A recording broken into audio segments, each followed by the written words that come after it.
tuna chuan adot le kan kal le don tonga mithor lom lu tur hi kan leya voina hianin an tam vak lo ma se kan lom lu tur te hi palian tak tak politics sa chuan an mi ni ti kha kan sei duwa ama se bera chuan mani khan pu je jelal pe khluwa kha membership fee a peringota party a lom lu na tak tak kha kan la nei pan lawa ama du dan khan na thiala puide taka lom lu na nei kha kan tum deuh hlekania ma se na thial lama kan lok try to pa lo dam lo bok nen keinin na thok turin ama hi party a lom lu thoi a recognition pe thoi kan lo du to bok nen chuwang chuan voina hian arem chang ngai to in lom lu na hun kan nei dona tin adot tu a chuanin puro ding liana huje jelal pe phlo lo ding lok te se khoin he na hian lo ding chuan ni kan lom lu do zong kha kan lom lu do na bangin chuan puro ding liana GS Lunglei District Congress Committee ami hi area ta a oma he Lunglei District Congress Committee nan du ta an general secretary ni me kania kan pol aran zom ve don ni hemi ti ba ka hianin pusi van na joint secretary Lunglei South Block Congress a mi ani local thei khat lawa tin chu ba ka chuan pulal ma moya Congress tho VC member Rotang East ania ani poi local thei don mo kan tia local le thei lawa poi ne maya chu ba ka chuan helai hian lo chuak ve sim se ti ka ne at adin rei pe lo le mi thallam lo na khanin ading ve zoi na chan chu aman ni khan ama tel lovin kan lo lut to a puvila than sanga GS Congress Committee Lunglei District Congress Committee bokani lo ding ve zoi se ani dam sam lawa aron chu chuak sang re lo te tu na hian an mi hi kan ai o min lom lu sakturin pulal do ma kan leader kan MLA mi bok ilo so mang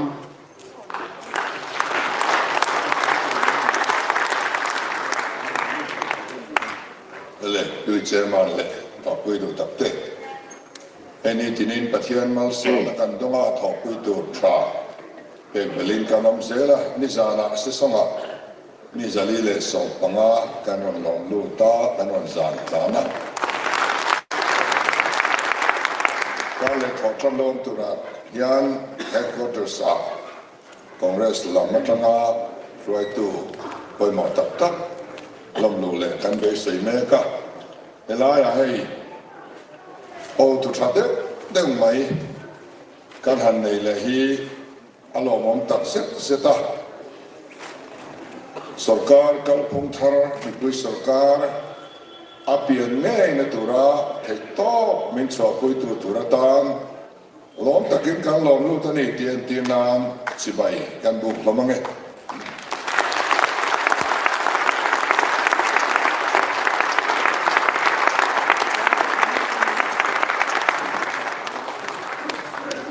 kan leader ne na lom thu kan se tuna chuan kan mi thar lom lu te pati he na changin thu soi kan ngai thanga ama sayan puje jelal pe khluwa kan so manga adu zong in thu han soi se chumi da ta chuan proding liana kwar ti kha kan som chun zom don nia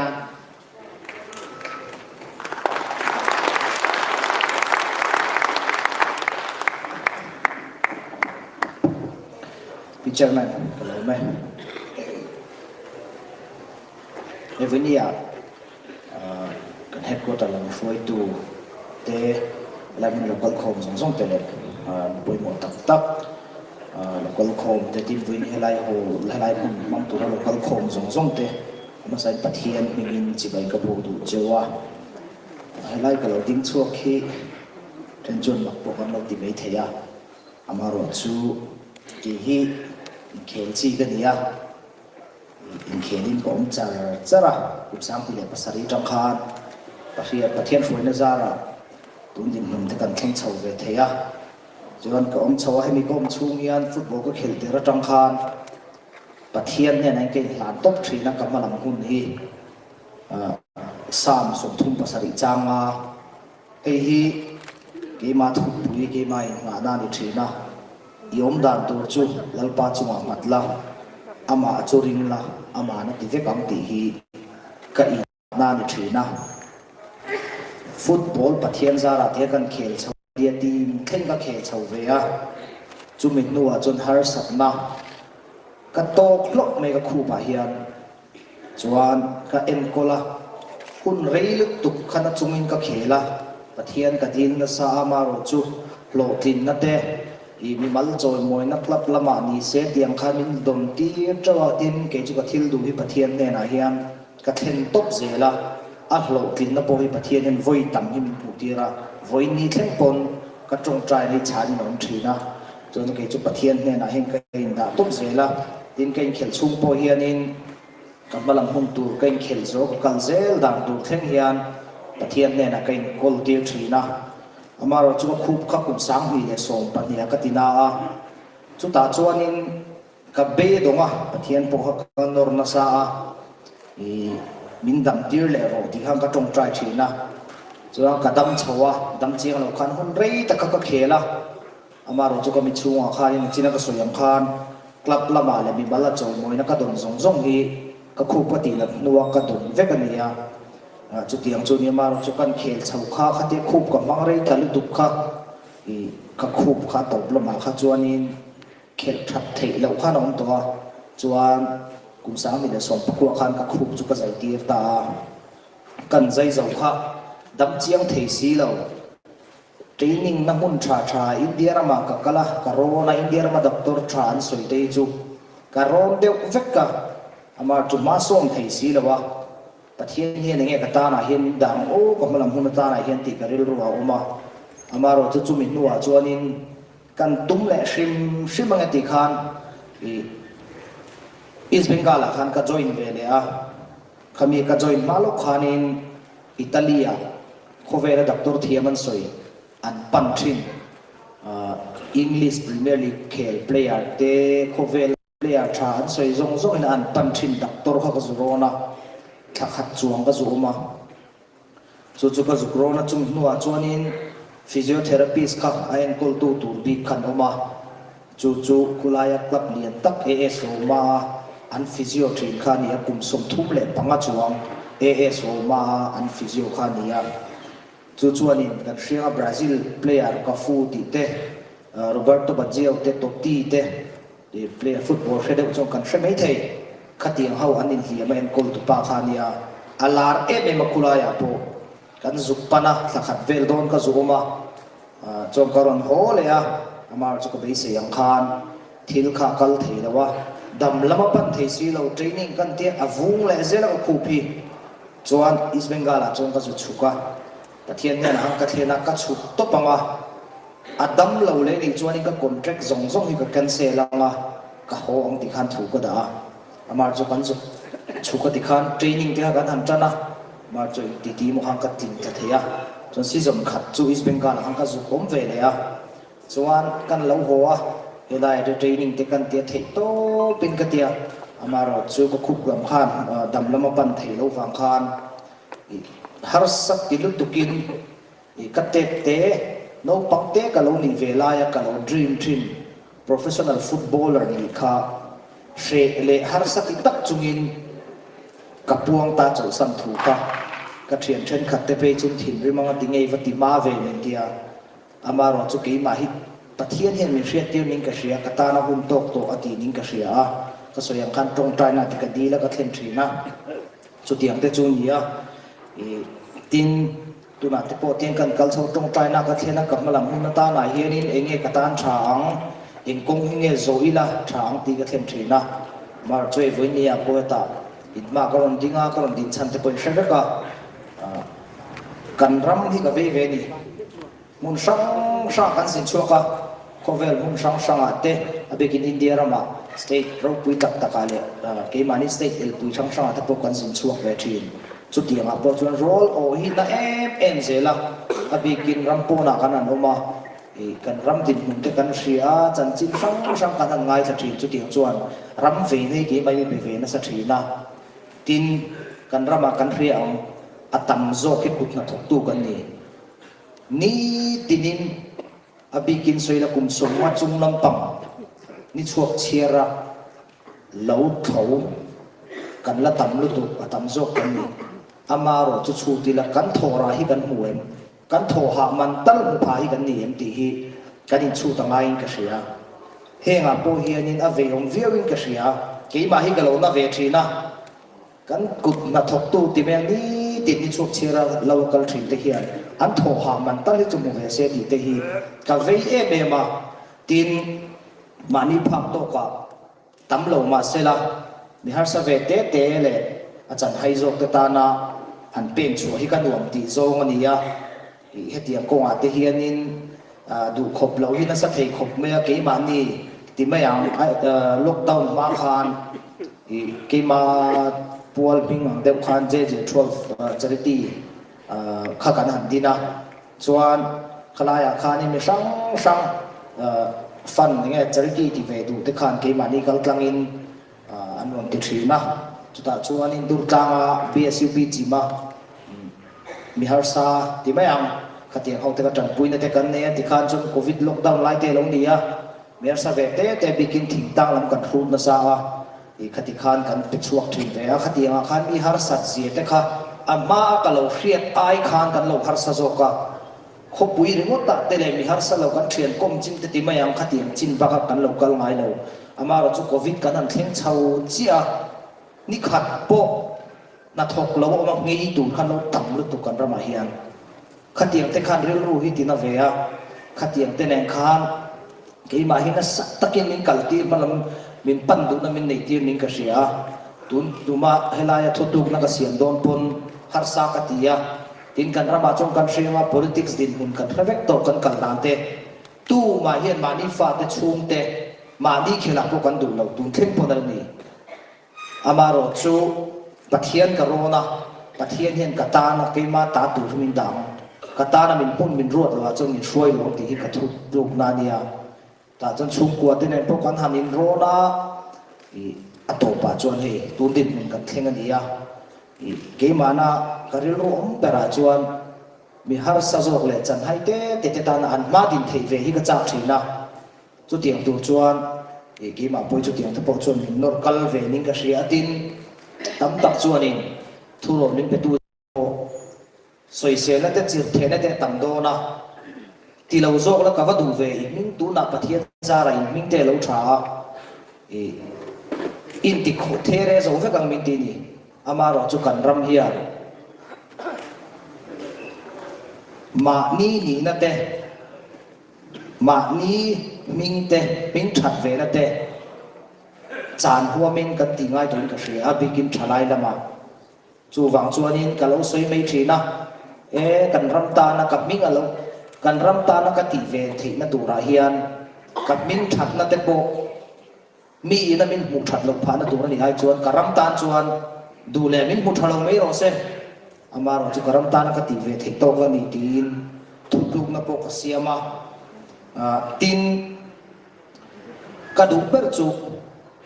a thok rim te din chuan na khove hin ve se kan ram hi ti hi ka ve e me mania foreign rama te kan han sina hotel ka thlenna te hian in ka zot na thit sa thina waiter om te an na thok tu om sang te ka zot ve thin an na thok dan te an ni chuan dar kar bi in an thoka a thok rim piang khan lom musang nei chu wang chuan in kan rama chuan kan thok rim thok tam le thok rim piang te hian sang ve se din mun tha ding ve se ti hi ka ril ruwa om reng ni thina tin tuna chong kan hrianga kal phung thar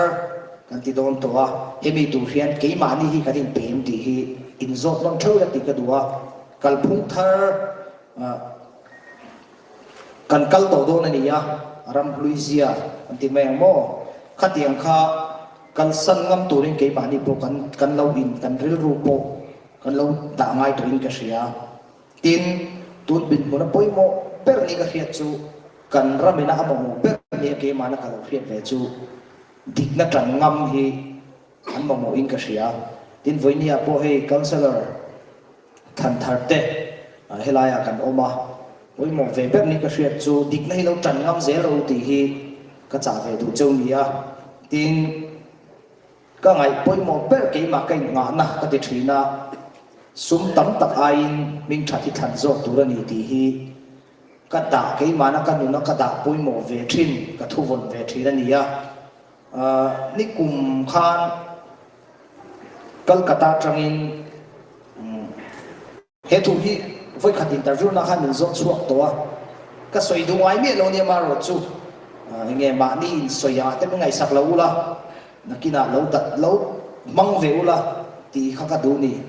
Kolkata train phone call ka donga ke agent ten min lo bia hey advertisement ti tu ro ma antia an company min te min lo free la company lian de wan nia chuan eni chu ka ti maya amaro chu company min te min lo thona engoro he chu ka ti lo mayang he tiang chu a fu lo we ka tia a company chu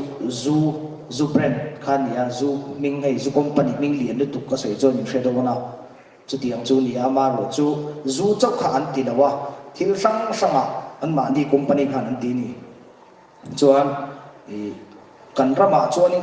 Christian kan nia ka ti ve thei lawa he tiang chu ka tia ani khan ni ngoro alan po karing lo zu lam pam chu tia ani chuan in engtia ti tur nge kal mang tur mi lo thon ta che ka tia link mi ron thona YouTube patang hin kalo ena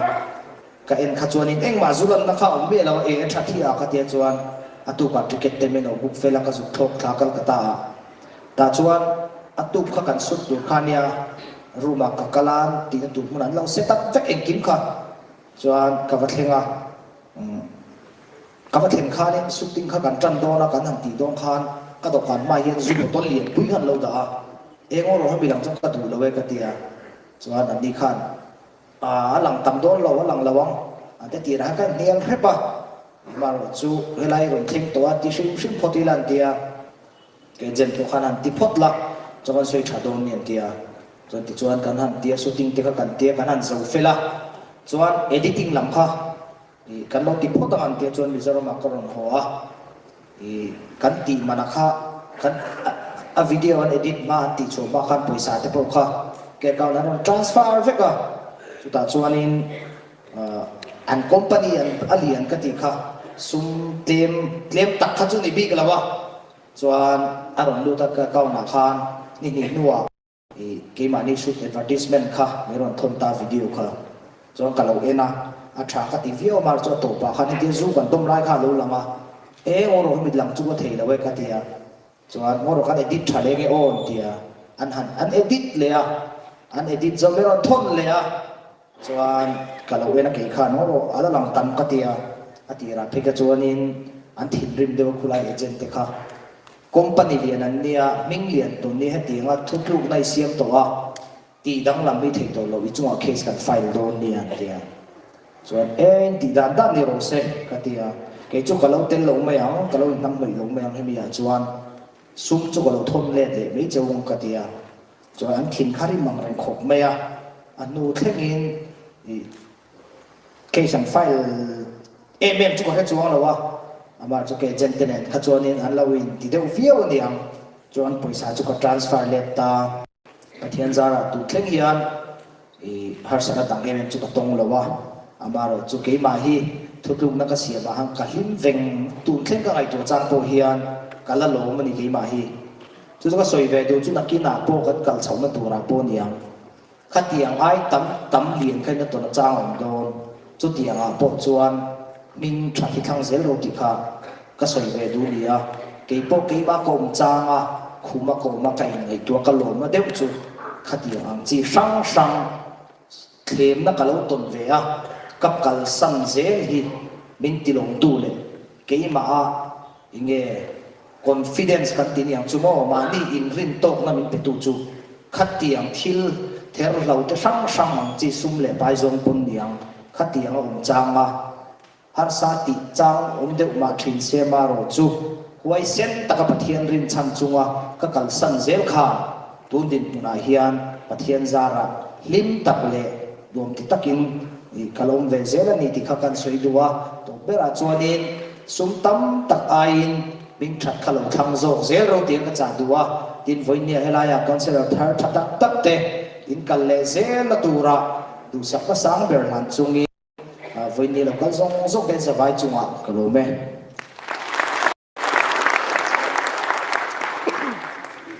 Amen.